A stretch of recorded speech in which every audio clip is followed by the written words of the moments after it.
எல்லாத்துக்கும் வணக்கம்ங்க. ஒரு வழியாக எனக்கு ஸ்கூல் ஆரம்பிச்சிருச்சுங்க. அதனால் காலையில் எழுந்திரிச்சிலேருந்து பரபரப்பாக வேலையே செஞ்சுட்டு இருந்தோம்ங்க. இன்னைக்கு ஃபஸ்ட் டே ஸ்கூல்னால நேற்று நைட்டே அம்மா சொல்லிட்டேனுங்க எனக்கு முட்டை பிரியாணி வேணும்னு. எனக்கு ஒரே குஷிங்க. எனக்கு ஃபஸ்ட் டே எப்படி இருக்க போகுதுன்னே தெரியலிங்க.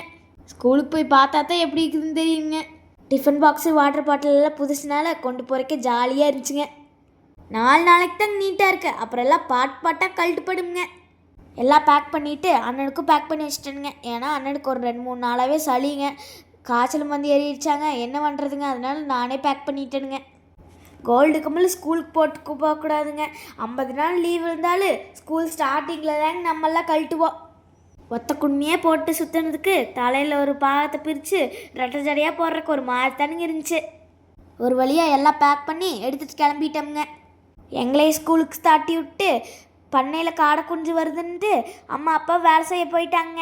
எங்கள் அம்மா மேக்ஸ் படித்தாங்களா இல்லையான்னு எனக்கு தெரியாதுங்க. ஆனால் புது வித்தையை வச்சு இந்த காம்பஸில் ரவுண்டு ஓடுறாங்க.